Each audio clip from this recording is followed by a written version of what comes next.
국민의힘 2차 경선이 이제 막바지를 향해 가고 있습니다. 국민의힘 경선 후보 4강 주자를 만나는 시간, 오늘은 안철수 후보 모시고 함께 얘기 나눠보겠습니다. 후보님 어서 오세요. 네, 안녕하십니까? 예, 너무 바쁘시죠 요즘.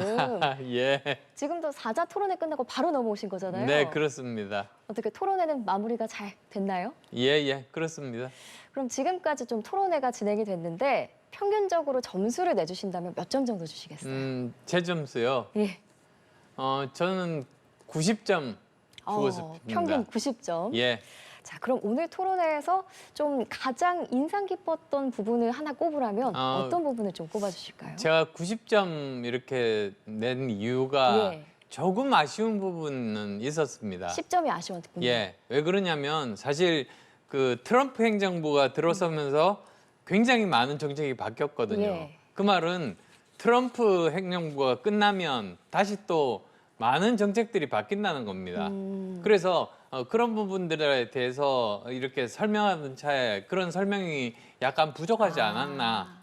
그래서 어떤 뭐 화폐에 관한 그런 정책들이 결국은 바뀔 것에 대비해서 미국 내부에서 준비를 하고 있는데 뭐 이런 부분들에 대해서 설명할 시간이 좀 부족했습니다. 그 설명할 시간이 부족했던 그 부분이 좀 아쉬워서 10점이 예, 깎인 그렇습니다. 거군요.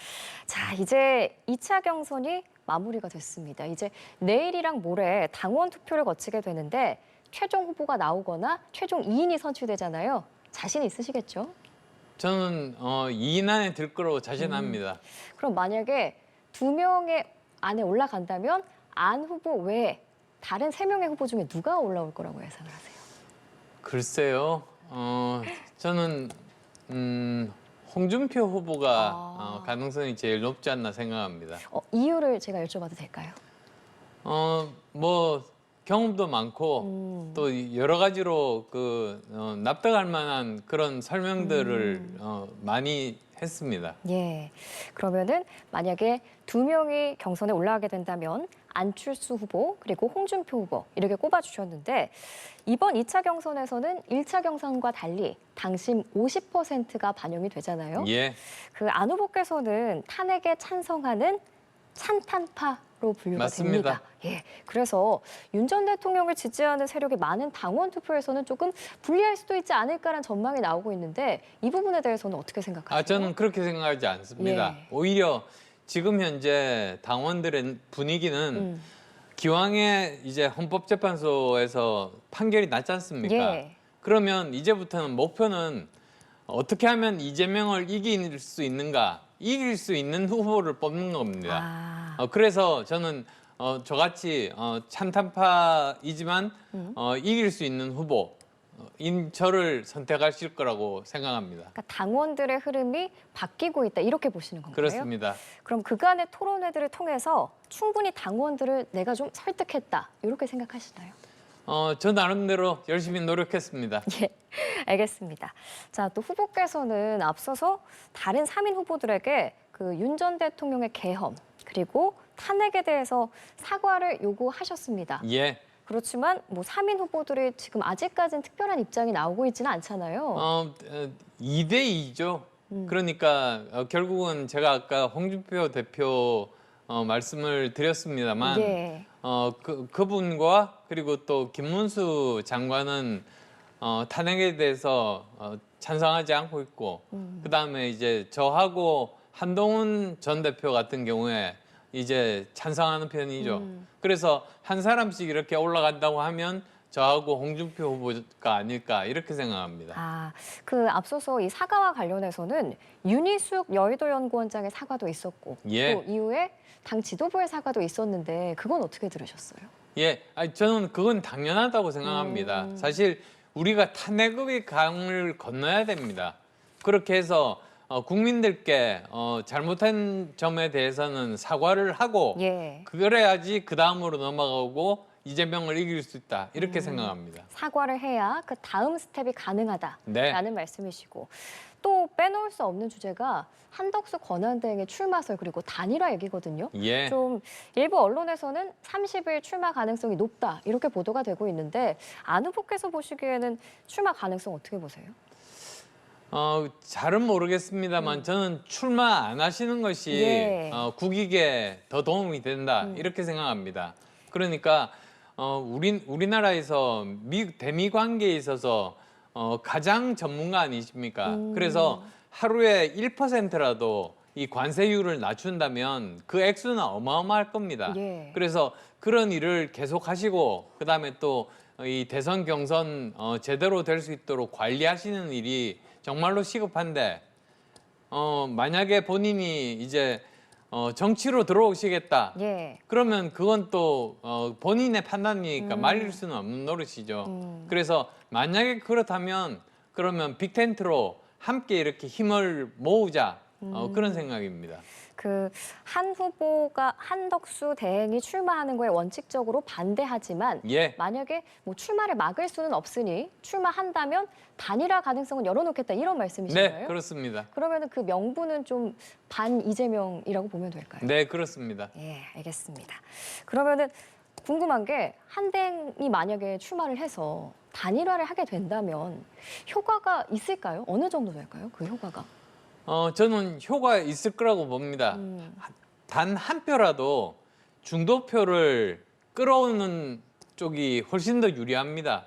이번 선거 같으면 양쪽이 똘똘 뭉쳤지 않습니까? 예. 그래서 이번 선거야말로 중도가 이제 그 대통령을 결정하는 그런 결정권을 가지게 되는데 이런 중도 소구력이 있는 사람이 한 표라도 더 가져오면 그 편이 이기는 겁니다.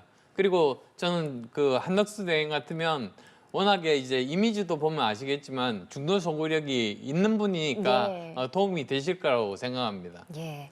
또 어제 이준석 후보와도 만남을 가지셨어요. 예, 예. 1대1 AI 토론회를 하셨는데 사실 두 분의 만남이 좀 상당히 의외였거든요. 어떻게 이 만남이 성사가 된 거예요? 일단은 서로 그 직원들끼리 서로 그 친분이 있습니다. 직원들이요? 예.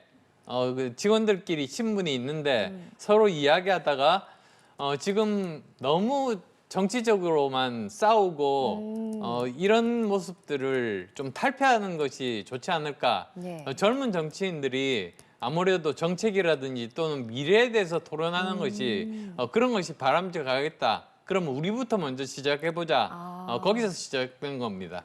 그러면은 누가 먼저 러브콜을 보낸 게 아니고 이제 양쪽에서 같이 손을 내민 건가요? 예, 그렇습니다. 알겠습니다. 그 토론회도 어제 함께 열고 또 만났을 때 포옹도 이렇게 함께 하셨잖아요. 예.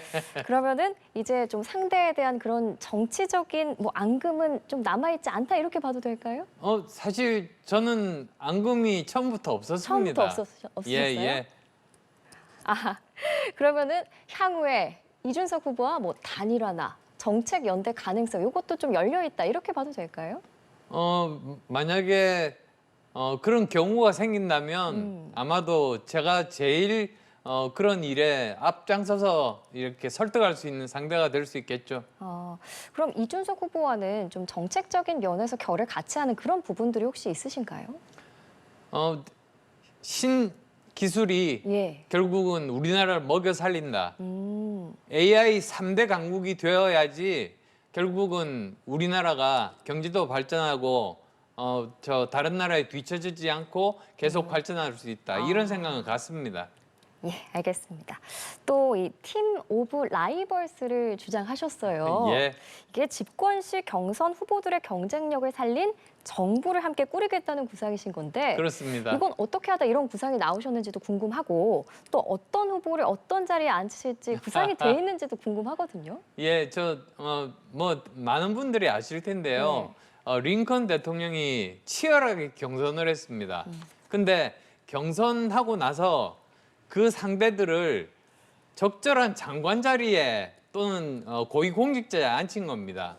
그래서 책도 나왔습니다. 예. 책 이름이 팀 오브 라이벌스고 그게 퓰리처상까지 받은 굉장히 유명한 책입니다. 예. 그리고 사실에 근거하고요. 근데 뭐 예를 들면 우리 같으면 홍준표 그 전 대표 같으면 저는 국무총리에 참 적합한 분이다. 워낙 경험이 많지 않습니까? 예. 그렇게 보고 있고 그 다음에 한동훈 전 대표라든지 또는 그 김문수 전 장관 같은 경우에는 법무부 장관 또 그 어허. 노동부 장관으로 훨씬 더 경험을 살려서 일을 더 잘할 뿐이다.